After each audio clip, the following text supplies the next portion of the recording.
ان الحمد للہ نحمده ونستعینه ونستغفره ونعوذ باللہ من شرور انفسنا ومن سیئات اعمالنا من يهده اللہ فلا مضل له ومن يضلل فلا هادی له واشهد ان لا الہ الا اللہ وحدہ لا شریک له واشهد ان محمدا عبدہ ورسولہ اما بعد فإن خير الحديث كتاب الله وخير الهدي هدي محمد صلى الله عليه وآله وسلم وشر الأمور محدثاتها وكل محدثة بدعة وكل بدعة ضلالة وكل ضلالة في النار.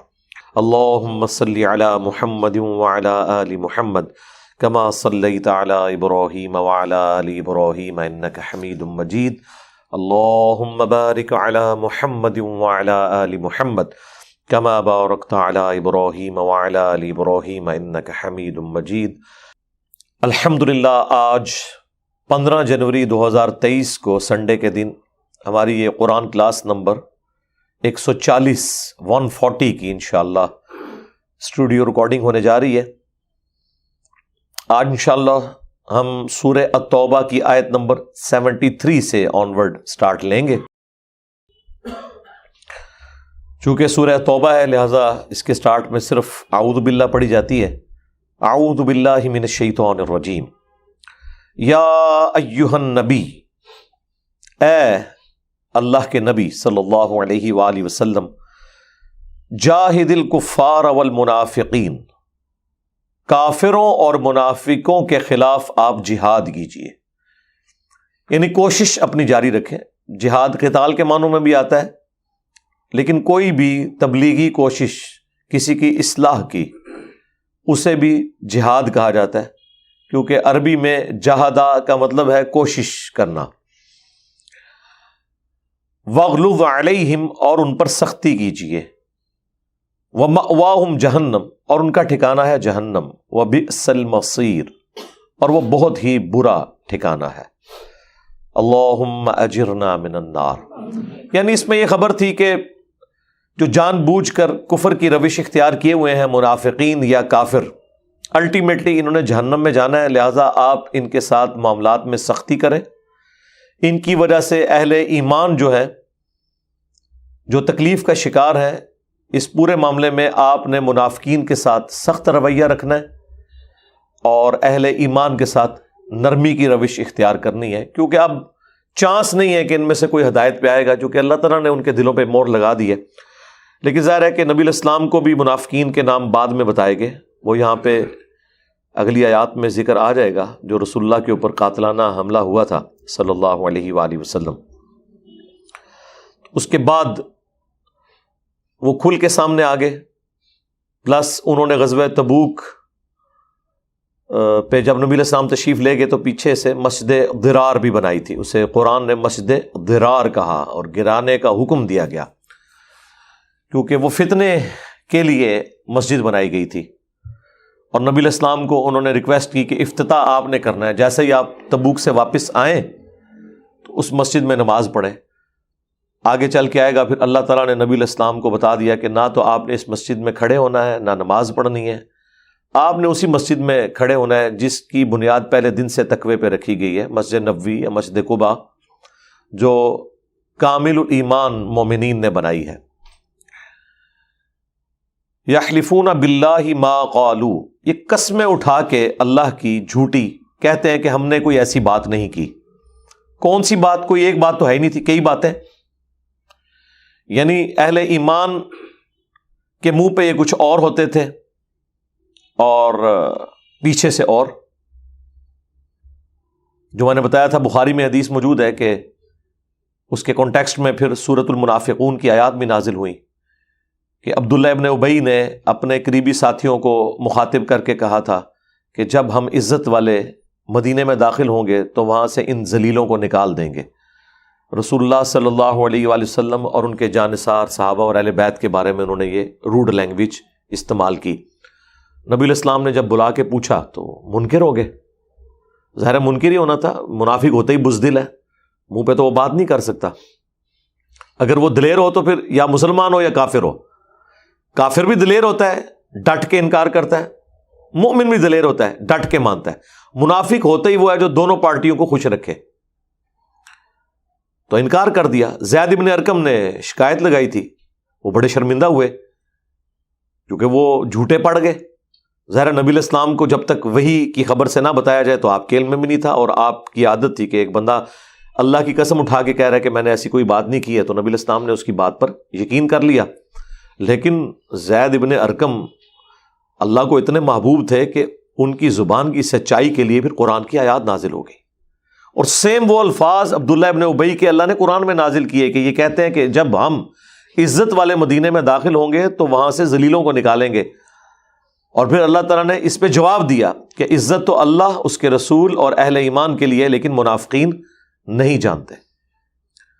اور زید ابن ارقم کو اللہ تعالیٰ نے انڈورس کر دیا. یہی وجہ ہے کہ بخاری میں یہ اوپر تلے 3-4 احادیث ہیں اس کانٹیکسٹ میں. انہی احادیث میں ایک حدیث میں آتا ہے کہ جب واقعہ ہررا ہوا اور یزید کی فوجوں نے چڑھائی کی مدینہ شریف کے اوپر، تو بخاری کے الفاظ ہیں انصار مدینہ کا جو قتل عام ہوا اس کی وجہ سے انس ابن مالک پریشان تھے، اور زید ابن ارقم بھی انصاری صحابی تھے. تو زید ابن ارقم نے ایک خط لکھا انس ابن مالک کے نام اور کہا کہ حضرت صبر کریں، کیا رسول اللہ نے ہمیں پہلے نہیں بتا دیا تھا کہ میری وفات کے بعد انصار مدینہ کے ساتھ ظلم ہوں گے؟ صبر کرنا یہاں تک کہ حوض کوثر پہ مجھے آ کے ملنا. تو حضرت انس ابن مالک جو بیچارے اتنے دکھی تھے، وہ اس خط کی وجہ سے اتنے خوش ہو گئے کہ میری دل جوئی کے لیے ایک اور انصاری نے مجھے یاد کروا دیا کہ یہ جو تکلیفیں ہیں نا، ان پہ صبر اسی بنیاد پہ آپ کو نصیب ہو جائے گا کہ اللہ کے نبی نے آپ کو پہلے ہی بتایا تھا کہ آپ پہ یہ تکلیفیں آئیں گی اور آپ نے صبر کرنا ہے، اور حوض کوثر پہ آپ کو بدلہ مل جائے گا. مخالفین کو جب نبی علیہ السلام کہیں گے سحقن سحقن لمن غیر بعدی، ان پہ پھٹکارو، ان کو مجھ سے دور کر دو. تو وہ خط انس ابن مالک نے پڑھ کے سنایا، اور ساتھ بخاری کے الفاظ ہیں انہوں نے اپنے ساتھیوں کو کہا جانتے ہو یہ زید ابن ارقم کون ہے؟ یہ وہی شخص ہے جس کے بارے میں قرآن کی آیات نازل ہو گئی تھی کہ جب ہم عزت والے مدینے میں داخل ہوں گے تو وہاں سے ذلیلوں کو نکالیں گے. یہ جو کفریہ جملہ عبداللہ ابن ابی نے بولا تھا، اس کی شکایت اس شخص نے کی تھی جس نے مجھے خط لکھا ہے، اور اللہ نے اس کے لیے قرآن نازل کیا اسے سچا ثابت کرنے کے لیے. آپ بتائیں اس پلانٹ ارتھ پہ مخلوق میں سے کسی شخص کی اس سے بڑی کیا خوش قسمتی ہوگی کہ اسے سچا ثابت کرنے کے لیے قرآن میں آیت نازل ہو جائے. جس طرح ہماری ماں سیدہ عائشہ سلام اللہ علیہا کے لیے نازل ہوئی، تو ہم کتنی بڑی فضیلت بتاتے ہیں یہ. اور اما عائشہ خود بھی اس کو فخریہ بیان کرتی تھی کہ میری برات کا اعلان آسمانوں سے ہوا ہے، دنیا میں کسی کورٹ نے فیصلہ نہیں کیا. سیدہ زینب کا نکاح اللہ نے آسمانوں پہ کیا سورۃ الاحزاب میں، کہ جب وہ زید کے گھر سے نکل گئی تو ہم نے نکاح کر دیا تاکہ ہم اس رسم کو توڑیں. قرآن کے الفاظ ہیں. تو حضرت زینب باقی بیویوں کو کہتی تھی تمہارے نکاح دنیا پہ ہوئے ہیں اور میرا آسمانوں پہ اللہ نے کیا ہے نبی کے ساتھ. بہت بڑی فضیلت. اللہ نے ہر ایک جو خاص حضور کا ساتھی ہے اسے خاص فضیلت دی ہوئی ہے. تو یہاں پہ زید بن ارقم کی سچائی میں قرآن نازل ہوا، کتنی بڑی فضیلت ہے. تو اب یہ اسی قسم کے واقعات کی طرف اشارہ ہے کہ یہ اللہ کی قسم اٹھا کے کہتے ہیں ہم نے ایسی کوئی بات نہیں کی. وَلَقَدْ قَالُوا كَلِمَةَ الْكُفْرِ، جبکہ وہ کفریہ جملے بول چکے تھے. وَكَفَرُوا بَعْدَ إِسْلَامِهِمْ، اور اسلام لانے کے بعد انہوں نے کفر اختیار کیا. ایمان لانے کے بعد نہیں سرکار، اسلام لانے کے بعد. ایمان کبھی بھی نہیں وہ لے کے آئے. اسلام اس لیے مانا گیا کہ جو منہ سے بول کے کہہ دینا میں کلمہ پڑھتا ہوں نماز پڑھتا ہوں وہ مسلمان ہے، اس کا جنازہ بھی پڑھا جائے گا. نکاح طلاق کے مسائل سارے مسلمانوں والے اس کے ساتھ ہوں گے، اندر سے ہو سکتا ہے منافق ہو. اس لیے اللہ نے فرمایا کہ یہ اسلام لانے کے بعد، بظاہر کلمہ پڑھنے کے بعد، اسی دن کافر ہو گئے جب انہوں نے کلمات الکفر بول دیے، رسول اللہ کے بارے میں توہین امیز کلمات بول دیے. وَهَمُّوا بِمَا لَمْ يَنَالُوا، اور انہوں نے تو ایسی چیز کا ارادہ کیا تھا جس میں یہ کامیاب نہ ہو سکے. یہ ہے جی وہ قاتلانہ حملہ. اس کے کانٹیکسٹ میں مسند احمد میں بڑی لمبی حدیث ہے، اس کا کچھ حصہ صحیح مسلم میں بھی ہے 7035. اصحاب العقبہ، گھاٹی والے ساتھی رسول اللہ کے، ظاہر ہے قانوناً تو وہ اصحاب ہی تھے۔ جب نبی علیہ السلام غزوہ تبوک سے واپس آ رہے تھے، یہاں سے تو حضور کے ساتھ وہ رومن امپائر کے خلاف لڑنے کے لیے گئے، حضور کے ساتھی۔ راستے میں انہوں نے پلان کیا کہ سفر کے دوران ایک تنگ گھاٹی آتی ہے، اس میں ایک وقت میں ایک ہی سواری گزر سکتی ہے، بس ہم اس موقع کو غنیمت جانیں گے جب حضور کے ساتھ زیادہ لوگ نہیں ہوں گے، اور اس ٹائم پیریڈ میں ہم رسول اللہ کی سواری کو ہانک کر بلندی سے نیچے گرا دیں گے۔ وہ گھاٹی ایسی تھی کہ اس کے آگے کھائی بھی تھی، تو ہم نبی علیہ السلام کی سواری سمیت آپ کو نعوذ باللہ گرا دیں گے۔ اب مسند احمد کے الفاظ ہیں کہ وہ جب گھاٹی آئی تو اس وقت صرف 2 صحابہ حضور کے ساتھ تھے، بالکل انہوں نے اناٹینڈڈ نہیں چھوڑا، بس اتنی جگہ تھی، حضرت عمار ابن یاسر، حذیفہ ابن یمان۔ یعنی حضور کو بھی پتا تھا یہ میرے 2 مخلص ساتھی ہیں، ان کو حضور نے اپنے ساتھ رکھا ہوا تھا، وہ آپ کی سواری کے آگے آگے چل رہے تھے، ایک پیچھے تھا ایک آگے تھا۔ جب ان 12 بندوں نے حملہ کیا ہے تو ان 2 بندوں نے اتنی جانساری دکھائی کہ ان کو بھگا دیا۔ اس وقت پھر نبی علیہ السلام اتنے خوش ہوئے، آپ نے حذیفہ کو بلا کے کہا کہ تو نے میرے لیے جان دھاڑ کی بازی لگائی ہے نا، پھر میں تجھے اپنا رازدار بناتا ہوں، صرف تجھے بتاؤں گا اور کسی کو نہیں بتاؤں گا کہ یہ 12 بندے جنہوں نے نقاب کیے ہوئے تھے یہ لوگ کون تھے جنہوں نے مجھ پہ قاتلانہ حملہ کیا۔ حالانکہ صحابہ کرام کے لیے سب سے جو کریٹیکل ایشو تھا نا وہ یہی تھا کہ ہمارے اندر منافق کون ہے، کیونکہ اس زمانے میں تو علم غیب نہیں ہوتا تھا نا، یہ تو عبد القادر جنانی اور بعد کے لوگوں کو علم غیب ہوا ہے نا کہ لوگوں کے دلوں میں کیا ہے۔ صحابہ کرام کا مسئلہ یہ تھا کہ وہ پوچھتے تھے کہ ہمیں پتہ چل جائے کہ یہ سارے ہی نمازیں پڑھ رہے ہیں، ساروں کی داڑیاں ہیں، اور عبداللہ ابن ابی تو وہ ہے کہ جو جمعے کے خطبے سے پہلے کھڑے ہو کہتا سی دھیان نال سنو جو اللہ نبی فرماندے نے۔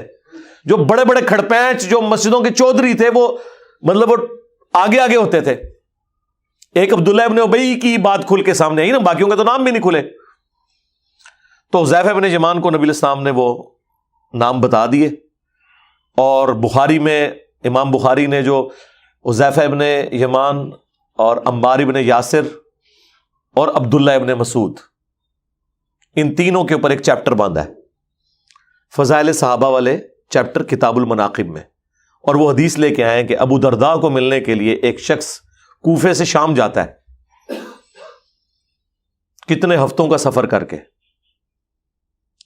اور وہ کہتے ہیں میں مسجد میں نماز پڑھتا ہوں، اور یہ حدیث میں نے کربلا والے ریسرچ پیپر میں بھی ڈالی ہے، اور کہتے ہیں میں نے نماز پڑھ کے نہ اللہ کے حضور دعا کی کہ یا اللہ مجھے اپنے کسی نیک بندے سے ملا دے۔ تو کہتے ہیں تھوڑی دیر بعد مسجد میں ایک صاحب وجاہت شخصیت داخل ہوئی، یعنی بڑی ان کا اٹریکٹفل پرسنالٹی تھی۔ تو میں نے لوگوں سے پوچھا کہ یہ بندہ کون ہے، تو بتایا گیا یہ ابو درداء ہے، اصحاب صفا میں سے، اور اتنے لاڈلے صحابی نبی علیہ السلام کے، دنیا کو 3 طلاقیں دی ہوئی کہ جب رومن امپائر گری ہے تو چیف جسٹس شام کا ابو درداء کو لگایا حضرت عمر نے، اور پرشین امپائر گری تو اس کا چیف جسٹس وہاں پہ کوفہ میں ابن مسعود کو لگایا، ابو درداء اور ابن مسعود رضی اللہ تعالی عنہما وعلیہم السلام۔ تو کہتے میں جا کے ملا، اور میں نے کہا میں نے تو ابھی اللہ سے دعا کی تھی کہ کسی نیک بندے سے میری ملاقات ہو، کیونکہ میں اسپیشل سفر کر کے شام آیا ہوں کہ یہاں پہ بھی حضور کے کچھ صحابہ شفٹ ہوئے میں، تو میری ابو درداء سے ملاقات ہو گئی۔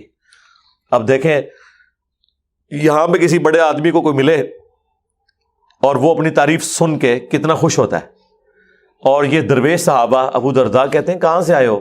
کہا کوفے سے۔ اللہ اکبر، انہوں نے کہا کوفے سے آئے ہو، اور یہ حضرت عثمان غنی رضی اللہ تعالیٰ عنہ کا دور تھا، کیونکہ ابن مسعود زندہ تھے ابھی۔ حضرت علی کے دور میں تو ابن مسعود نہیں تھے، وہ 33 ہجری میں فوت ہوئے، حضرت علی جو ہے 35 ہجری میں خلیفہ بنے، لہذا کوفے میں حضرت علی نہیں تھے، حضرت علی تو مدینہ شریف تھے، حضرت عثمان بھی وہاں تھے۔ تو ان کا کوفے سے آئے ہو تم؟ کیا کوفے میں وہ شخص موجود نہیں ہے کہ جس کی زبان کو اللہ کے نبی نے شیطان سے محفوظ قرار دے دیا ہے. عمار بن یاسر ان کا تھے. ان کا کیا؟ رسول اللہ کے رازداروں میں سے ایک رازدار جو حضور کے ایسے راز جانتا ہے کہ جو اور کسی کو نہیں پتا، وہ شخصیت کوفے میں موجود نہیں تھی. حذیفہ ابن یمان ان کا تھے. پھر انہوں نے کہا کہ صاحب النعلین، سفر و حضر میں حضور کی جوتیاں اٹھانے والا خوش نصیب ابن مسعود، کیا وہ کوفے میں نہیں تھے؟ ان کا تھے. تو انہوں نے کہا جب یہ 3 لوگ موجود تھے تو تم شام میں کیا کرنے آئے ہو میرے پاس؟ حالانکہ ابو درداء کا بھی کوئی لیول کم نہیں تھا، لیکن صحابہ اتنے ڈاؤن ٹو ارتھ تھے کہ وہ اپنے سے جو اپنے لیول کے یا اپنے سے جو لائق لوگ تھے ان کا ریگارڈ کرتے تھے. تو وہ بخاری میں الفاظ ہیں کہ ایسا شخص جس کے پاس رسول اللہ کا راز ہے. اور مسلم شریف میں الفاظ ہیں 7035 نمبر حدیث کہ حذیفہ ابن یمان رضی اللہ تعالیٰ عنہ کو نبی علیہ السلام نے منافقین کے نام بتائے، اور عمار ابن یاسر سے کوئی شخص آ کے پوچھتا ہے، مسلم کے الفاظ ہیں کہ یہ جو آپ نے ارادہ کیا ہے کہ آپ ان جنگوں میں علی کا ساتھ دیں گے، جنگ جمل میں اور صفین میں بھی ارادہ رکھتے ہیں، تو کیا رسول اللہ نے آپ سے کوئی فرمائی تھی یہ بات؟ تو انہوں نے کہا نبی علیہ السلام نے ہم سے کوئی ایسی بات ارشاد نہیں فرمائی اسپیسیفکلی، سوائے ایک ایسی بات کے کہ جو ہمارے علم میں نہیں ہے، وہ صرف حذیفہ کو پتہ ہے، اور وہ 12 منافقین کے نام ہیں جنہیں اصحاب العقبہ کہا جاتا ہے. اور رسول اللہ نے فرمایا تھا کہ ان میں سے 8 ایسے ہیں کہ جن کے کندھوں کے درمیان کمر پہ ایک دوبیلا پھوڑا نکلے گا اور اس کی گرمائش وہ اپنے سینے میں محسوس کریں گے اور اس تکلیف میں دنیا سے جائیں گے، لیکن میں ان کو نہیں جانتا، وہ صرف حضرت حذیفہ جانتے ہیں. وہ ایک خاص بات ہے جو ان کو بتائی گئی تھی، اور اس کے پیچھے سٹوری یہ تھی کہ حذیفہ ابن یمان اور عمار ابن یاسر یہ 2 لوگ ایسے تھے جنہوں نے نبی علیہ السلام کی جان نثاری سے حفاظت کی غزوہ تبوک کے موقع پر. اس کا ذکر ہے. مولا علی چونکہ حضور کے ساتھ یہاں نہیں تھے کیونکہ آپ تبوک پہ ساتھ نہیں گئے، وہ پہلا اور آخری موقع تھا. بخاری مسلم میں آیا حضرت علی رو پڑے، انہوں نے کہا یا رسول اللہ میں مدینے میں نہیں رک سکتا آپ کے بغیر، میں آپ کے ساتھ رہوں گا.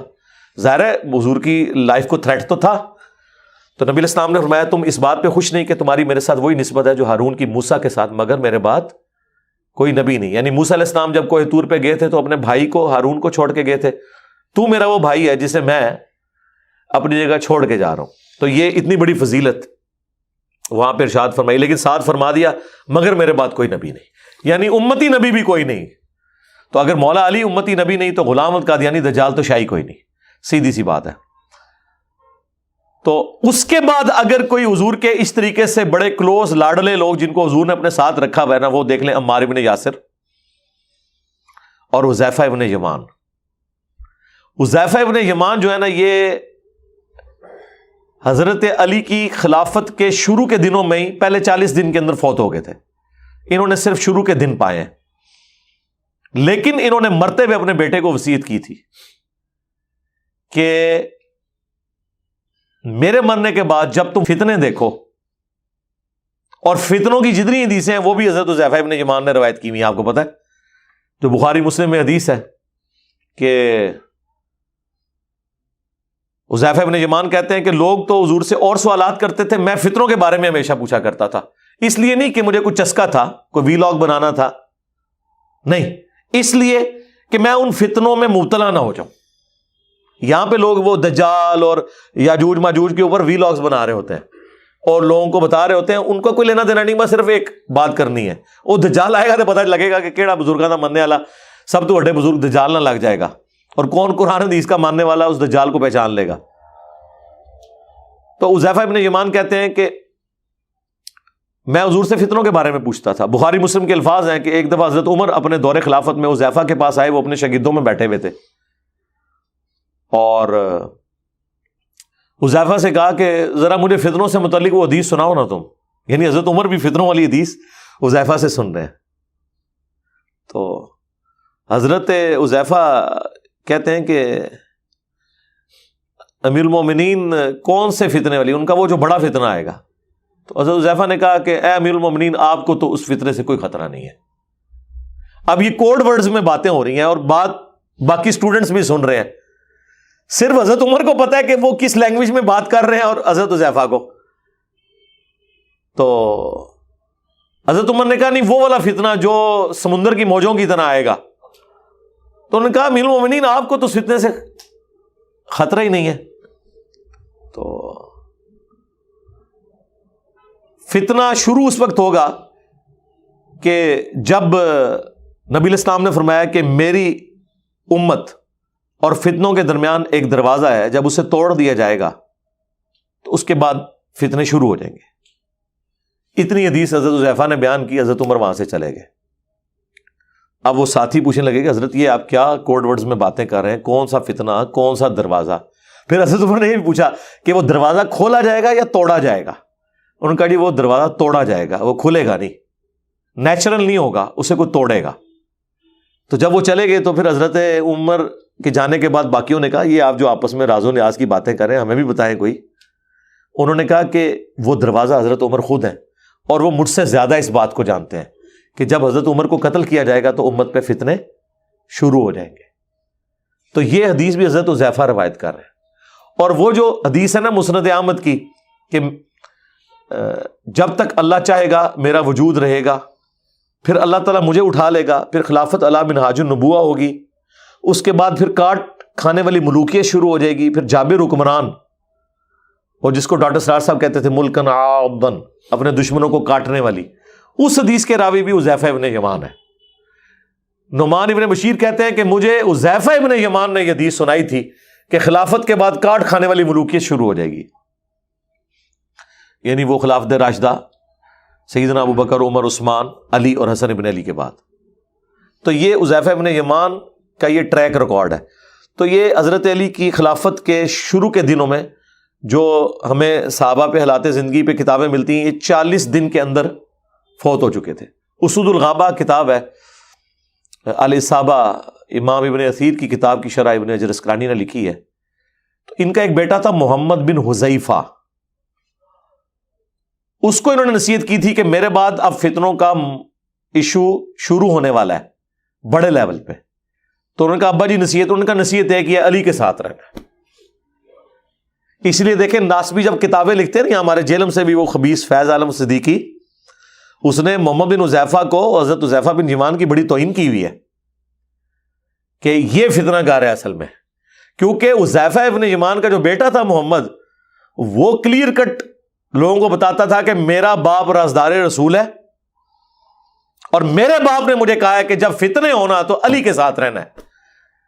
ٹھیک ہے, اب آپ دیکھ لیں کہ علی کے مخالفین کس درجے پہ لائی کرتے ہیں کہ جب رازدار رسول اپنے بیٹے کو یہ کہہ رہا ہے کہ جب فتنے آئیں گے نا تو جس نے سب سے زیادہ حضور کی بات سنی ہوئی ہے نا, یعنی میں نے فتنوں کے بارے میں, تو بچنے کا ذریعہ ایک ہے کہ حضرت علی کے ساتھ رہنا ہے ہر معاملے میں. وہ جو حاکم میں حدیث ہے کہ نبی علیہ السلام نے فرمایا کہ علی اور قرآن ساتھ ساتھ رہیں گے یہاں تک کہ حوض کوثر پہ آ کے مجھے ملیں گے قیامت تک. تو یہ ساری حدیثیں اس کے ساتھ جڑی ہوئی ہیں, چونکہ یہ رسول اللہ پہ قاتلانہ حملے کے حوالے سے بات تھی. نبی علیہ السلام پہ اس کے علاوہ بھی قاتلانہ حملے ہوئے. ہجرت کی رات ہوا. اسی طریقے سے ایک دفعہ بخاری مسلم میں آتا ہے نبی علیہ السلام ایک درخت کے نیچے آرام فرما تھے, تو ایک عرابی نے وہ تلوار آپ کی پکڑ لی تھی کہ تمہیں مجھ سے کون بچائے گا. نبی علیہ السلام نے کہا کہ اللہ بچائے گا, تو اس کے ہاتھ سے وہ تلوار گر گئی اور بعد میں وہ مسلمان بھی ہو گیا. اس قسم کے اور کئی واقعات ہیں, کچھ جینون ہیں, کچھ بنائے ہوئے لوگوں نے, کچھ غالی رافضیوں نے بنا دیے کہ رسول اللہ کو زہر دیا تھا. بخاری میں آتا ہے حدیث لدود, وہ دوائی ٹپکائی گئی تھی, یہ کہتے ہیں زہر دے دیا. تو میں نے اس کا بھی جواب دیا تھا. اس پہ میری تفصیلی ویڈیو ہے, رسول اللہ کا قاتل کون صلی اللہ علیہ وآلہ وسلم. رسول اللہ شہید ہوئے ہیں زہر کی تکلیف کی وجہ سے, لیکن وہ آنری شہادت تھی. وہ خیبر کے موقع پہ زہر دیا گیا تھا, 4 سال بعد اس کا اثر آ گیا تھا, بخاری میں آتا ہے. تو اس میں میں نے یہ والا جو قاتلانہ حملہ ہے نا تبوک کے موقع پہ, وہ بھی ڈسکس کیا تھا. ہجرت کی رات والا ایشو اور باقی ایشوز بھی وہ آپ دیکھ لیں جسے شوق ہے. وَهَمُّوا بِمَا لَمْ يَنَالُوا, اور انہوں نے تو اس چیز کا ارادہ کیا جسے وہ پا نہیں سکے, یعنی اللہ نے حفاظت کی، واللہ یعصمک من الناس، جو قرآن میں ہے، اے نبی اللہ آپ کی حفاظت کرے گا لوگوں سے۔ وما نقموا الا ان اغناہم اللہ ورسولہ من فضلہ، کیا انہیں یہی برا لگا نا کہ اللہ اور اس کے رسول نے اپنے فضل سے انہیں غنی کر دیا۔ یہ ویسے ٹونٹ کے طور پہ بات ہو رہی ہے کہ انہیں یہی بات بری لگی کہ ان کے ساتھ حسن سلوک کیوں ہو رہا ہے، اتنے احسان فراموش ہیں۔ نبی علیہ السلام مال غنیمت میں بھی انہیں حصہ دیتے تھے، حالانکہ نبی علیہ السلام کو اندازہ تو تھا کہ کتنے پکے مومن ہیں، لیکن حضور کوشش کرتے تھے تالیف قلب کے لیے شاید پلٹ آئیں۔ تو اللہ تعالیٰ فرما رہا ہے کہ یہ اللہ اور اس کے رسول کے دیے ہوئے ٹکڑے کھا رہے ہو، اس کا رزلٹ تم نے یہ نکالا ہے نمک حرامی کے لیے کہ تم بجائے وفاداری کرنے کے لیے سامنے آتے تم نمک حرامی پہ اتر آئے ہو۔ یہی تمہیں برا لگا کہ تمہیں اللہ اور اس کے رسول نے اپنے فضل سے غنی کر دیا۔ وَإِن يَتُوبُوا يَكُ خَيْرًا لَّهُمْ، اگر وہ توبہ کر لیں تو یہی ان کے حق میں بہتر ہوگا۔ ابھی بھی انہیں ڈھیل دی جا رہی ہے کہ ابھی بھی پلٹ آؤ۔ وَإِن يَتَوَلَّوْا، اور اگر روگردانی کریں گے، يُعَذِّبْهُمُ اللَّهُ عَذَابًا أَلِيمًا، تو اللہ تعالیٰ انہیں دردناک عذاب دے گا، فی الدنیا والآخرہ، دنیا میں بھی اور آخرت کی زندگی میں بھی۔ وَمَا لَهُمْ فِي الْأَرْضِ مِنْ وَلِيٍّ وَلَا نَصِيرٍ، اور پھر اس روئے زمین پہ نہ کوئی ان کا دوست ہوگا، نہ کوئی مددگار اور پشت پناہ، اگر اللہ نے فیصلہ کر لیا کہ انہیں ذلیل کرے گا، اور اللہ نے ذلیل کیا انہیں، منہ چھپاتے پھرتے تھے پھر۔ وَمِنْهُمْ مَنْ عَاهَدَ اللَّهُ، اور ان میں سے ایسے بھی ہیں جنہوں نے اللہ سے عہد کیا، لَإِنْ آتَانَا مِنْ فَضْلِهِ، اگر اللہ تعالیٰ نے ہمیں مال و دولت سے نوازا اپنے فضل سے، لَنَصَّدَّقَنَّ وَلَنَكُونَنَّ مِنَ الصَّالِحِينَ، تو ہم ضرور بالضرور دل کھول کر اللہ کی راہ میں خرچ کریں گے اور نیکوکاروں میں شامل ہو جائیں گے۔ ہوتا ہے یہاں پہ بھی لوگ کہتے ہیں جی ایک بار لگ سیدھا ہو لین دو، دیکھو پھر تسی انشاءاللہ تعالی، ہاں مسجد ہر مسلمان نے مرنے تو پہلے بنوانی ہے، خدا دا نہ ہے پہلے ہی بہت مسجدہ نے نمازی بناؤ، جو کہ نا میں نے مسجد بنوانی ہے اس کو کہ مسجدیں زیادہ ہیں یار، نمازی بناؤ، موحدین بناؤ، ایفرٹ پٹ کرنی ہے اس پہ کرو۔ تو اس وقت تو یہ بڑا قسمیں اٹھا کے کہتے تھے کہ ایک بار اللہ میرا ہاتھ کھول دے تو میں اللہ کی راہ میں خرچ کروں گا۔ فَلَمَّا آتَاهُم مِّن فَضْلِهِ، جب اللہ تعالیٰ نے اپنے فضل سے عطا فرما دیا انہیں، بَخِلُوا بِهِ، تو اس میں کنجوسی کرنا شروع کرتے، اور یہ آج تک یونیورسل ٹروتھ ہے، آج بھی آپ دیکھ لیں کہ پیسہ آتا ہے تو ہزاروں میں کوئی ایک ہوتا ہے۔ اور پھر آپ دیکھیں امیر لوگوں میں ایک بڑی عجیب روش ہے، رمضان میں افطاریاں کرا دیں گے بڑے لیول کی۔ اگر کوئی دیندار آدمی انہیں بتائے کہ بھائی آپ کا کروڑوں اربوں کا بزنس ہے، کبھی زکوٰۃ کیلکولیٹ کی ہے آپ نے؟ آگے سے جواب دیتے ہیں جی اللہ نے بے صحابہ دیتا ہے، اسی بھی صاحب تو بغیر اللہ کی راہ خرچ کرنا ہے۔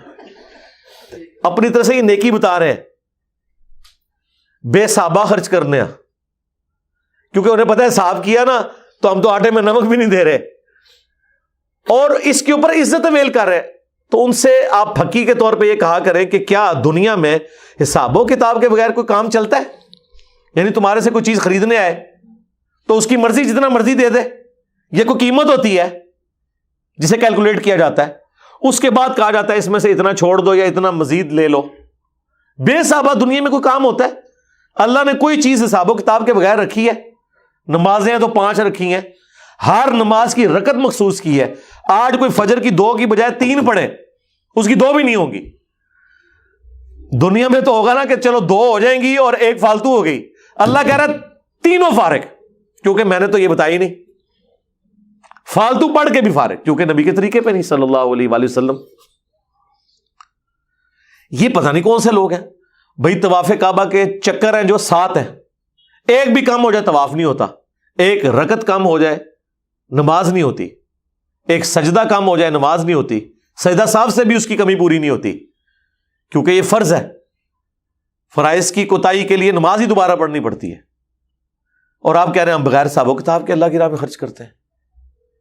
اپنا کاروبار تو حساب و کتاب میں کرو، ایک ایک چیز کیلکولیٹ کرو، پیسے تک کیلکولیٹ کیے ہوئے ہوتے ہیں، یہ بھی یاد ہوتا ہے کہ پہلی دفعہ ہم نے جب منگوایا تھا تو اتنے کا منگوایا تھا، اب ہم نے اتنا اس کا پروفٹ لگانا ہے اور آگے کرنا ہے، اور جب اللہ کی راہ میں خرچ کرنا ہے جی بغیر صاحب دے خرید ہے، صاحب کار نہ پتہ لگے، اور صاحب یہ کرنا ہے کہ جتنا آپ نے مال لگایا ہوا ہے کاروبار کے اندر سوائے جو انفراسٹرکچر کے یا مشینری کے، جو پروڈکٹ کے طور پہ لگایا ہوا ہے، خواہ وہ مٹیریل بیچنے کے لیے رکھا ہوا ہے یا کپڑا رکھا ہوا ہے یا ادویات رکھی ہوئی ہیں،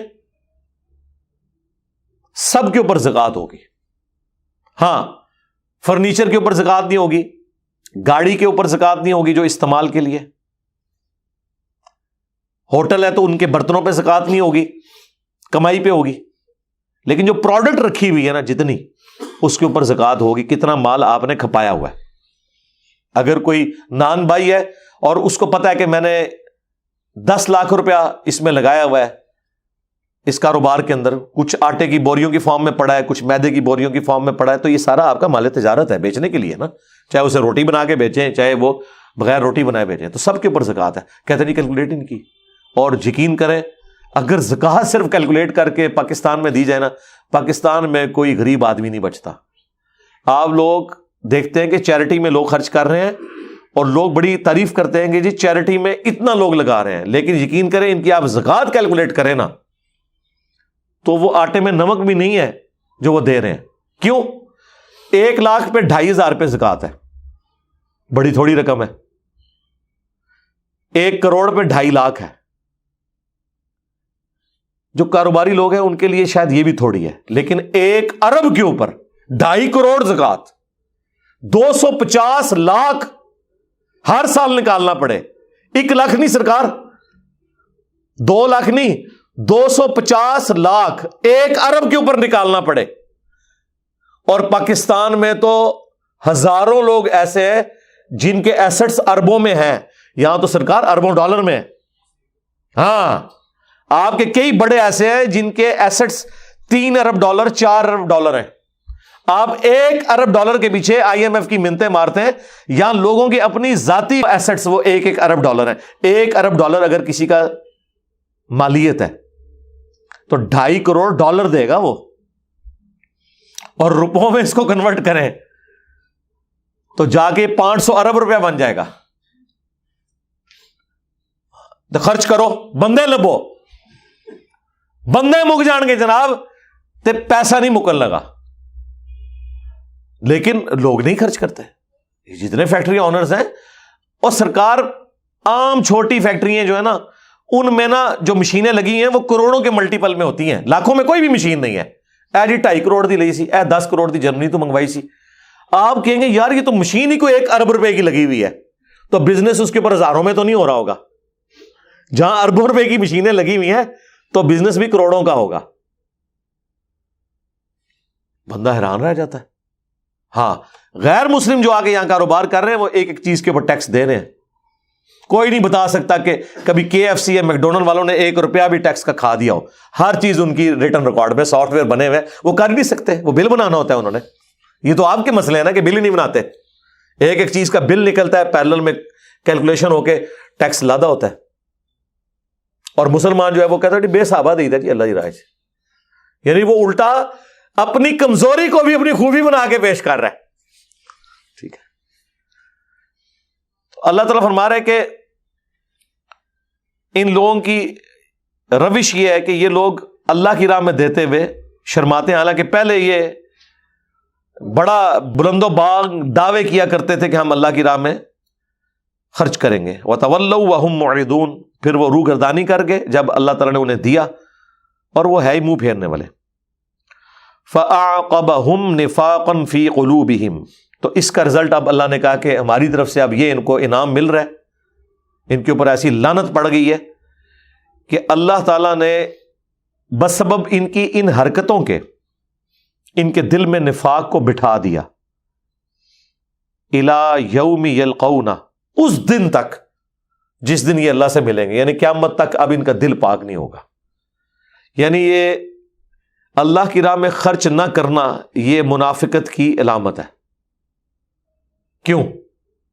یار اللہ کو وہ دے گا جس کا اللہ پہ یقین ہے کہ یہ مجھے خرچ کیا ہوا مال 700 گنا کر کے آخرت میں لٹایا جائے گا۔ جو بخاری مسلم میں حدیث ہے کہ انسان کہتا ہے میرا مال میرا مال میرا مال، حالانکہ تیرا مال تو وہ ہے جو تو نے کھا پی لیا یا پہن کے بوسیدہ کر دیا، باقی تو تیرے ورثاء کا مال ہے۔ پھر حضور نے وہ آیات تلاوت کی، الہاکم التکاثر حتی زرتم المقابر۔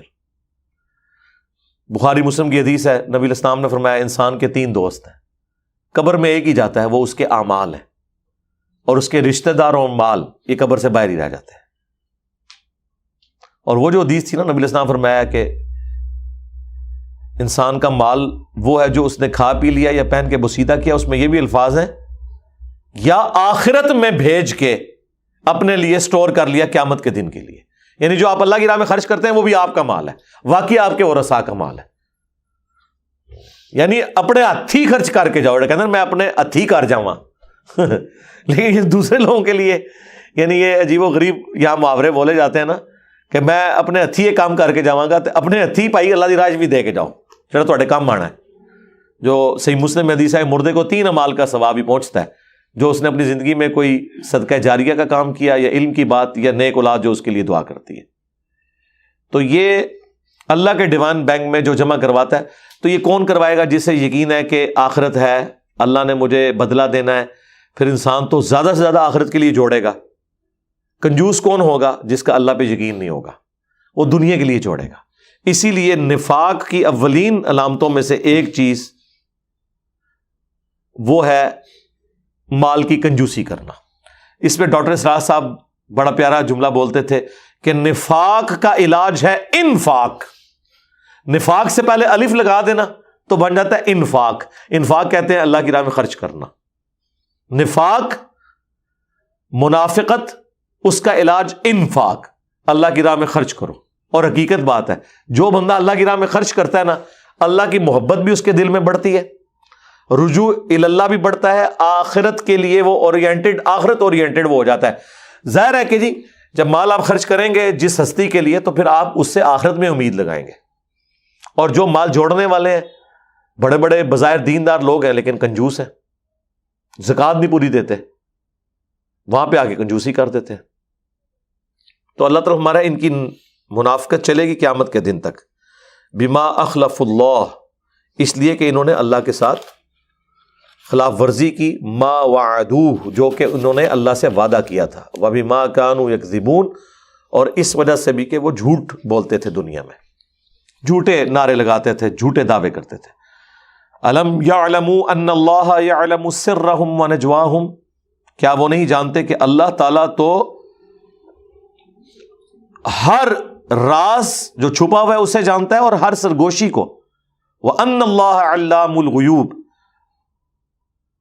اور یہ کہ اللہ تعالیٰ تمام غیوب کا، تمام چھپی ہوئی باتوں کا، غیب کا جاننے والا ہے۔ اب یہ کس طرف اشارہ ہو رہا ہے؟ وہ ایک واقعے کی طرف جو آگے ذکر ہونے لگا ہے۔ الذین یلمزون المطوعین، جو لوگ ریاکاری کا الزام لگاتے ہیں کامل الایمان مومنین پر، جو خوشی خوشی من المؤمنین اہل ایمان میں سے، فی الصدقات، جو صدقات خرچ کرتے ہیں ان کے اوپر ریاکاری کا الزام لگاتے ہیں۔ ظاہر ہے خود کنجوس ہیں۔ اب ایک کنجوس امیر آدمی جب دیکھے کہ ایک دہاڑی داڑ بندہ غزوہ تبوک کے موقع پر صدقہ اور خیرات کر رہا ہے، تو لوگوں نے اس کو ملامت بعد میں کرنی ہے، پہلے اسے خطرہ پڑ جائے گا۔ لوگ کہیں گے یار یہ دیکھو، وہ ایک صحابی تھے نا، اسی آیت کے کانٹیکسٹ میں آتا ہے، انہوں نے پوری رات مزدوری کی ایک یہودی کے ہاں، ایک مٹھی صرف کھجوروں کی ملی اسے معاوضہ۔ اس نے آگے حضور کو کیا کہ یا رسول اللہ، یہ غزوہ تبوک پہ جو آپ اپیل کر رہے ہیں نا، میرا بھی حصہ ڈال لیں، ٹھیک ہے؟ تو یہ منافقین کھڑے مذاق اڑا رہے تھے کہ جی اتنی مٹھی سی کھجوروں سے کیا فرق پڑ رہا ہے؟ اور حضور اتنے خوش ہوئے، آپ نے وہ مٹھی جو ہے نا، وہ جتنا ڈھیر تھا نا اس کے اوپر یوں بکھیر دیا، آپ نے فرمایا اس سب پہ وزنی ہے۔ سرکار جس کے پاس ہے ہی 5 روپے اور وہ 5 کے 5 اللہ کو دے دے، اور جس کے پاس 5 ارب روپے ہے وہ 5 کروڑ بھی دے، ان 5 روپے کے مقابلے میں نہیں ہو سکتے، کیونکہ اللہ کے ہاں نیکیاں گنی نہیں جائیں گی، تولی جائیں گی۔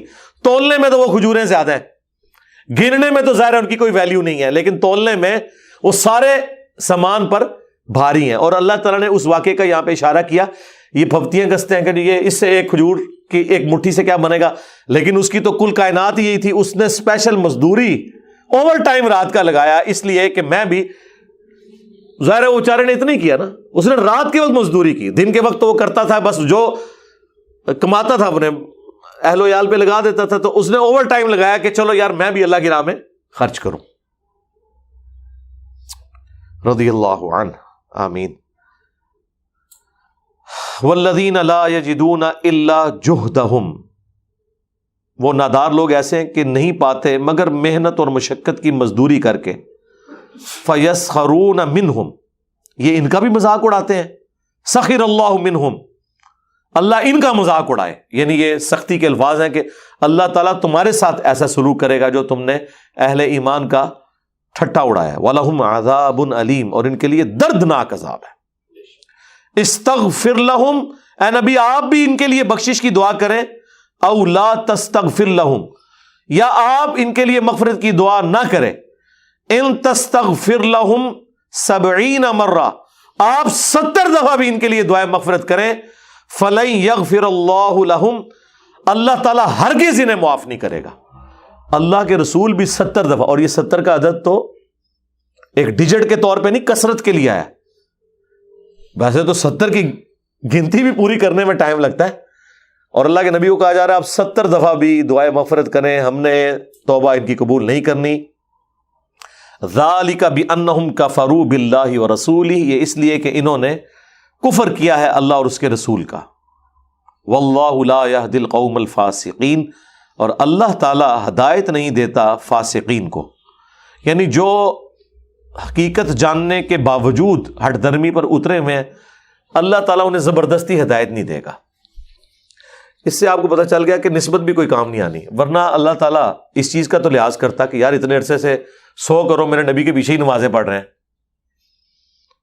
5 وقت مسجد میں آتے بھی ہیں، ظاہری رکھ رکھاؤ بھی صحابہ کے ساتھ اور حضور کے ساتھ بڑا اچھا رکھا ہے، تو چلو تو اللہ تعالیٰ ان کو انعام کے طور پہ کہ کہتے ہیں نا بزرگاں دے لڑ لگ جاؤ. لڑتے سارے منافقین لگے ہوئے سن، لڑ نہیں لگے ہوئے تھے. تو اللہ تعالیٰ اس لڑ لگنے کی برکت سے انہیں سے حقیقی ایمان دے دیتا. لیکن نہیں، اللہ کی تو تلوار بالکل ننگی ہے کہ جب تک کوئی خود کوشش نہیں کرے گا اسے لڑ لگنے سے بھی کچھ نہیں ہونا. ورنہ ابو لہب تو حضور کا چچا تھا، ہاشمی تھا، اعلیٰ خاندان سے، لیکن قرآن میں سورت نازل ہوگی تبت یدا ابی لہب وتب. یہ بڑا ڈینجرس معاملہ ہے جی. یہ جناب کتابوں کا خدا ہے جو یہ کہہ رہا ہے کہ اے نبی تم بھی ان کے لیے 70 دفعہ مغفرت کی دعا کرو، ہم نے قبول نہیں کرنا. کیوں؟ کہ انہوں نے حقیقی ایمان اڈاپٹ نہیں کیا. فرح المخلفون بمقعدہم خلاف رسول اللہ، پیچھے چھوڑے جانے والے اپنے گھر بیٹھے رہنے پر رسول اللہ صلی اللہ علیہ وآلہ وسلم کی جہاد کی روانگی کے اوپر بڑے خوش ہیں. وَكَرِهُوا أَن يُجَاهِدُوا بِأَمْوَالِهِمْ وَأَنفُسِهِمْ فِي سَبِيلِ اللَّهِ، اور ان کو ناگوار تھا کہ یہ اپنے مال اور جان کے ذریعے اللہ کی راہ میں جہاد کرتے. خوش کیوں بیٹھے ہوئے ہیں کہ اتنا ریگستانی سفر کئی ہفتوں کا، 700 کلومیٹر تبوک کا سفر مدینے سے، ایریل ڈسٹنس میں آپ کو بتا رہا ہوں 700 کلومیٹر پلس ہے، اور ریگستان میں آپ کو اونٹ پہ سفر کرنا پڑے. تو خوش بھی تھے کہ دیکھو جی ہم نے بانے بھی لگائے، حضور نے بانا قبول بھی کر لیا، سکون سے بیٹھے ہوئے ادھر، جیت کے آ گئے تھے، چلو تھوڑا بہت چونگا سانو بھی مل جائے گا، ٹھیک ہے، جان تو ہماری بچ گئی. اور ان کے دل میں کراہت تھی جہاد. اب یہ دوسرا ٹیسٹ آ گیا. ایک تو کنجوس ہوتا ہے منافق، دوسرا اللہ کی راہ میں قربانی جہاد کی نہیں کر سکتا، قتال کی نہیں کر سکتا، کیونکہ جان اسے عزیز ہوتی ہے، نہ مال نہ اپنی جان. وَقَالُوا لَا تَنْفِرُوا فِي الْحَرِّ، اس سے پہلے کہ کوئی انہیں سمجھائے یہ خود لوگوں سے کہتے ہیں یار آگ میں نہ جا کے اپنے آپ کو پھینک دو. کدھر وہ 1.5 لاکھ کی رومن امپائر کی فوج، اور کدھر تم لوگ جو اسلحہ بھی ویسا نہیں رکھتے، تو گویا تم اپنے آپ کو آگ میں جھونک رہے ہو، جنگ کی آگ میں بھی پلس موسم کی گرمی بھی. اب اللہ تعالیٰ کی طرف سے جواب دیکھ لیں. یہ کتابوں کا خدا ہے، بابوں کا خدا ہے کہ اللہ تعالیٰ 70 ماؤں سے زیادہ غفور رحیم ہے. وہ تو اپنے دشمنوں کو بھی سن لو کیا کرنا ہے اللہ تعالیٰ. جب انہوں نے کہا نا کہ نہ آگ میں اپنے آپ کو جھونکو، یعنی خود تو جا ہی نہیں رہے تھے، لوگوں کو بھی منع کر رہے تھے. قل، اے نبی ان سے فرماؤ، نار جہنم اشد حرا، دوزخ کی آگ جو ہے اس آگ سے زیادہ سخت ہے جس سے تم بچ رہے ہو، گرمی کی آگ سے اور جنگ کی آگ سے، اس سے بچ رہے ہو نا، تو تم نے الٹیمیٹلی، یہ تو چند ہفتوں یا مہینوں کی لڑائی ہوگی نا، لیکن وہاں پہ جو دوزخ تمہارا انتظار کر رہی ہے نا، وہ آگ، اس سے اپنے آپ کو کیسے بچاؤ گے؟ رسول اللہ کے ساتھ غداری کر کے، جو بخاری مسلم میں حدیث ہے کہ جہنم کی آگ جو ہے دنیا کی آگ سے 70 گنا زیادہ تیز ہے۔ یہ تو فزیکل آگ کی بات ہو رہی ہے نا، وہ جہاد میں جانے کو بھی اپنے لیے آگ ہی تصور کرتے تھے۔ لو کانوا یفقہون، کاش یہ اس حقیقت کو جان لیتے، تفقع کر لیتے کہ ہم دنیا کی گرمی کی آگ اور جنگ کی آگ سے بچ رہے ہیں، لیکن اس کا انجام جہنم کی آگ ہونے والی ہے، تو پھر دنیا کی آگ کو برداشت کرتے اور آخرت کی ہمیشہ کی کامیابی اللہ سے حاصل کر لیتے۔ فَلْيَضْحَكُوا قَلِيلًا، تو انہیں چاہیے کہ بہت کم ہی ایسا کریں، ہاں، وَلْيَبْكُوا كَثِيرًا، اور زیادہ رویا ہی کریں۔ یہ جو خوشیاں منا رہے ہیں، کیونکہ بات شروع ہوئی تھی نا، یہ بڑے خوش ہیں کہ دیکھو جی حضور کو پتہ بھی نہیں لگا، بہانہ کیا کہ بیوی بیمار ہے، حضور نے کہا چلو ٹھیک ہے، تو اللہ کو بھی ہم بہانہ لگا لیں گے کہ تیرے نبی سے ہی تو ہم اجازت لے کے آئے ہیں۔ اچھا، اجازتیں لی ہوئی تھی انہوں نے، ٹھیک ہے، اسی لیے اللہ تعالیٰ کہتا ہے کہ اے نبی آگے چل کے آئے گا، یہ قسمیں اٹھا کے آپ کو اور آپ کے ساتھیوں کو راضی کر لیں گے، میں نے نہیں راضی ہونا۔ ہاں، اللہ کا تو کوئی رشتہ دار نہیں ہے نا، اگر نبی بھی کسی کو چھوڑ دے اللہ نے نہیں چھوڑنا، اور نبی کی سفارش بھی اس کے حق میں کوئی کام نہیں آنی، کیونکہ اللہ کا تو کوئی رشتہ دار نہیں ہے۔ اللہ کی تو رشتہ داری پیغمبر کے ساتھ نہیں ہے، تو باقی کسی کے ساتھ کیا ہوگی؟ خالق اور مخلوق کا فرق ہے۔ اسی لیے بخاری مسلم میں حدیث ہے، بعض اوقات تم میں سے کوئی چرب زبان ہوتا ہے اور مقدمہ میرے پاس لے کے آتا ہے، اور میں دلائل کی بنیاد پہ اس کی چرب زبانی سے متاثر ہو کے اس کے حق میں فیصلہ کر دیتا ہوں، حالانکہ وہ جھوٹا ہوتا ہے، اور میں بھی فیصلہ کر لوں، تب بھی اگر کوئی شخص اس فیصلے کے ساتھ اپنے گھر واپس گیا تو وہ جہنم کی آگ لے کے گیا، آگ کا ٹکڑا لے گیا، اگرچہ میں نے اس کے حق میں فیصلہ کیا ہے۔ کیوں؟ کہ وحی کا علم تو نہیں حضور کے پاس آیا ہوا تھا، جہاں آتا تھا وہاں کہہ دیتے تھے، جو بخاری میں حدیث ہے کہ رسول اللہ کے زمانے میں دل پہ بھی اللہ تعالیٰ فیصلے کر دیتا تھا، کیونکہ نبی علیہ السلام کو وحی کے ذریعے بتا دیا جاتا تھا کہ یہ ایکچوئل سچویشن یہ ہے، جس طرح زید ابن ارقم کے کیس میں ہو گیا نا، قسم اٹھائی عبداللہ ابن ابی نے کہ زید ابن ارقم جھوٹ بول رہا ہے، زید ابن ارقم نے بھی قسم اٹھائی کہ میں نے یا رسول اللہ خود سنا ہے۔ قرآن میں اللہ نے زید ابن ارقم کو انڈورس کر دیا کہ واقعی اس نے سنا ہے کہ یہ عبداللہ ابن ابی کہہ رہا تھا کہ جب ہم عزت والے مدینے میں داخل ہوں گے تو یہاں سے ان ذلیلوں کو نکال دیں گے، نعوذ باللہ، رسول اللہ ان کے ساتھیوں کو، اور اللہ نے فرمایا عزت اللہ اس کے رسول اور اہل ایمان کے لیے، لیکن منافقین نہیں جانتے۔ یہاں پہ انڈورس کر دیا، کہیں پہ نہیں بھی ہوا، اللہ نے ان اٹینڈنٹ مسئلے کو چھوڑ دیا۔ تو اللہ تعالیٰ ہمارا انہیں چاہیے کہ یہ زیادہ رویا کرے اور بہت کم ہنسا کرے۔ بظاہر حالات فیوریبل ہیں ان کے لیے، لیکن آخرت ان کی داؤ پہ لگی ہوئی ہے، اور یہ جو قرآن کی یہ جو آیت کا پورشن ہے نا، یہ یونیورسل ٹروتھ ہے۔ فَلْيَضْحَكُوا قَلِيلًا وَلْيَبْكُوا كَثِيرًا، رونا زیادہ ہے، ہنسنا کم ہے۔ ایک ہے مسکرانا، جس میں آواز بلند نہ ہو، کہہ نہ آپ لگائیں، وہ تو نبی الاسلام کی سنت ہے، آپ سے زیادہ کوئی مسکرانے والا نہیں تھا۔ لیکن ایک ہے کہہ کے مار مار کے ہنسنا، ہر وقت ہنستے رہنا، وہ پھر صحیح حدیث ہے جامع ترمذی میں، سنن ابن ماجہ میں، کہ یہ چیز انسان کے دل کو مردہ کر دیتی ہے۔ ایک اور روایت مشہور ہے کہ قبر میں اندھیرا لاتی ہے، اس کی کوئی صحت کا نہیں پتا، لیکن الٹیمیٹلی دل مردہ ہو تو پھر تو آگے بیڑا غرق ہو ہی جانا ہے۔ قرآن کی یہ آیت بھی اس پہ گواہ ہے کہ ہنسنا کم چاہیے، رونا زیادہ چاہیے۔ اچھا، زیادہ رونے سے بھی تبھی فائدہ ہوگا جب آپ کے کرتوت ٹھیک ہوں۔ یہ نہیں کہ انسان، میں نے کئی لوگوں کو دیکھا ہے وہ ہر الٹا کام کرتے ہیں، بس مسجد میں وہ اتنا روتے ہیں کہ نمازیوں کو بھی رشک آتا ہے کہ پتہ نہیں کتنا اللہ والا ہے، اور باہر نکل کے وہ اسی طرح، یہ رونا پیٹنا جو ہے نا، یہ اس کو کہتے ہیں مگرمچھ کے آنسو۔ اور کئی لوگوں کو تو فی البدی، جس طرح اشعار آتے ہیں نا، فی البدی آنسو جاری ہو جاتے ہیں، کوئی بھی بات آپ ان کے سامنے کریں، بندہ کہتا ہے یار اس سے بڑا کوئی مومن نہیں ہے، لیکن آپ اس کو کاروبار میں دیکھیں، اسے اپنے گھر والوں کے ساتھ دیکھے، اپنے رشتہ داروں کے ساتھ دیکھیں، اس سے بڑا کتا کوئی نہیں ہوتا، لیکن رونے میں ماشاءاللہ دلیر ہے۔ پھر کہیں ترغیب بھی دلائی جاتی ہے۔ ہم جب دعوت اسلامی میں تھے نا تو وہ باقاعدہ ترغیب دلاتے تھے کہ رونا نہ آئے تو رونے جیسی شکل ہی بنا لیں، اللہ کو نیک بندوں کی شکل بھی پسند ہے۔ یعنی شکلیں بنانے سے چلو دنیا میں تو چلو پسند آ جائے گا کسی کو روتا ہوا بندہ، اللہ کے سامنے کوئی جھوٹی موٹی روئے تو اللہ کو تو پتا ہے اندر اس کے کیا خناس ہے۔ یہ بات درست ہے بخاری مسلم میں کہ 7 لوگوں کو اللہ کا عرش کا سایہ ملے گا قیامت کے دن، ان میں سے ایک وہ ہے جو اکیلے میں اللہ کو بیٹھ کے یاد کرے اور اس کی آنکھوں میں آنسو آ جائے، اکیلے میں سرکار، لوگوں کو دکھانے کے لیے نہیں۔ یہاں لوگ جناب زاروں قطار رونا شروع کر دیتے ہیں۔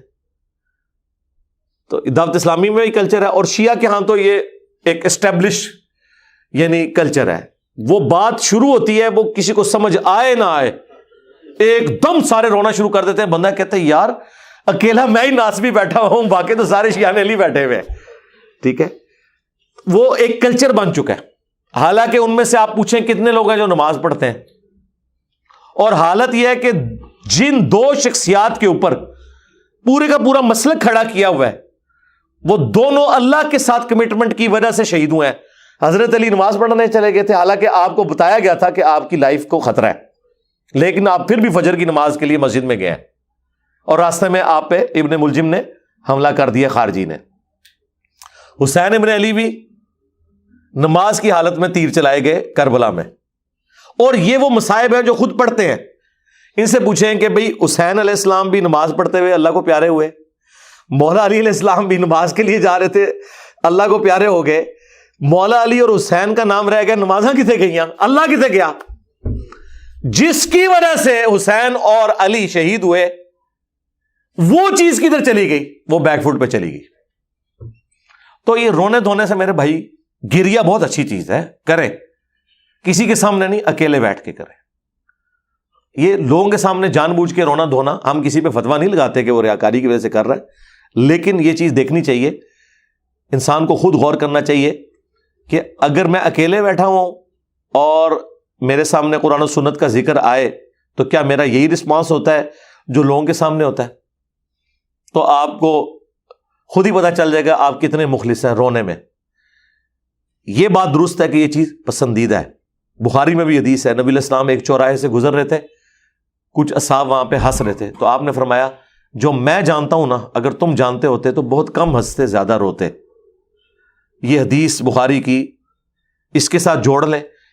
یہ تو پورشن آیا منافقین کے لیے، وہ صحابہ کرام کے بارے میں بھی تھا، یہ جنرل حکم بھی ہے کہ زیادہ ہنسنا، بہت زیادہ ہنسنا، نان سیریس ایٹیچیوڈ، یعنی مسلمان کا ایٹیچیوڈ جو ہے وہ نان سیریس نہیں ہونا چاہیے، سیریس ہونا چاہیے۔ لیکن سیریس کا مطلب یہ نہیں ہے کہ اتنے سیریس ہوں کہ لوگ آپ کے شر سے پناہ مانگیں، یہ بھی نہیں ہونا چاہیے، کیونکہ احادیث میں یہ بھی ملتا ہے کہ رسول اللہ سے زیادہ مسکرانے والا کوئی نہیں تھا۔ مسکرانا الگ چیز ہے، نبی علیہ السلام بہت زیادہ مسکراتے تھے، لیکن کہہ کے مار کے ہنسنا، ہر وقت ٹھٹا و مذاق کرنا، لطیفے سننا اور سنانا، ہر وقت اسی موڈ میں رہنا، یہ دوسری ایکسٹریم ہے۔ اور ہر وقت منہ بنا کے بیٹھنا، چاہے فکر آخرت کی وجہ سے بنایا ہوا ہے، تو بھائی وہ فکر آخرت جو ہے نا وہ آپ کا اور اللہ کا معاملہ ہے۔ ہمارے سامنے تو خدا کے لیے منہ ٹھیک بنا کے بیٹھے، ہمارے دل میں تو وسوسے آئے کہ بھائی کیا جرم کر دیا آپ کے ساتھ۔ ہاں، یہ کام نہ کریں، مزاح بھی کریں، سیریس بھی ہوں، کام کے وقت سیریس ہوں، مزاح بھی کریں، یہ دونوں چیزیں پیرلل میں ہیں۔ ہر وقت ہر بندے کا یہ کام نہیں ہے کہ وہ ایک طرح کے موڈ میں رہے، ہر مجلس کی ریکوائرمنٹس ڈفرنٹ ہوتی ہیں۔ بہرحال یہ آیت بڑی کریٹیکل ہے، فَلْيَضْحَكُوا قَلِيلًا وَلْيَبْكُوا كَثِيرًا، انہیں چاہیے کہ تھوڑا ہی ہنسا کریں، زیادہ رویا کریں، جَزَاءً بِمَا كَانُوا يَكْسِبُونَ، یہ سزا ہے ان کی جو وہ کمایا کرتے تھے۔ فَإِن رَجَعَكَ اللَّهُ إِلَىٰ طَائِفَةٍ مِّنْهُمْ، اور اے نبی جب آپ واپس جائیں گے نا غزوہ تبوک سے، اللہ تعالیٰ آپ کو واپس لے جائے گا ان کے کسی گروہ کے پاس، فَاسْتَأْذَنُوكَ لِلْخُرُوجِ، تو یہ اب آپ سے اجازت مانگیں گے اگلی جنگ کے لیے، کیونکہ اس جنگ میں تو کنکلوڈ کر بیٹھے تھے کہ انہوں نے تو زندہ ہی نہیں واپس آنا، کدھر رومن امپائر 1.5 لاکھ کا لشکر، کدھر 30,000 لوگ جن کے پاس سامان بھی پورا نہیں ہے. اسی لیے تو انہوں نے پیچھے مسجد درار بنا لی تھی کہ ہم پیچھے سے اپنا ایک اڈا چلائیں گے، پیچھے ہم حضور کی مسند پہ آ کے بیٹھ جائیں گے.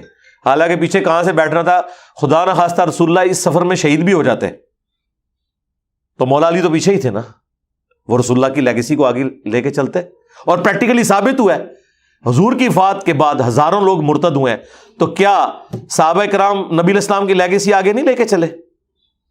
منکرین زکوٰۃ کے خلاف، مسلمہ کذاب کے خلاف، اور کئی ایک ایشوز حضرت ابوبکر کے دور میں اٹھے، سارے محاذوں پہ پیرلل میں جنگیں شروع کی ہیں. یہ نہیں ہے کہ پہلے ایک فتنہ ختم کیا پھر دوسرا، نہیں، تھوڑی تعداد تھی پیرلل میں، کیونکہ انہیں یقین تھا کہ ہمارے نبی کے ساتھ اللہ کا وعدہ ہے، هو الذی ارسل رسولہ بالہدی ودین الحق لیظہرہ علی الدین کلہ.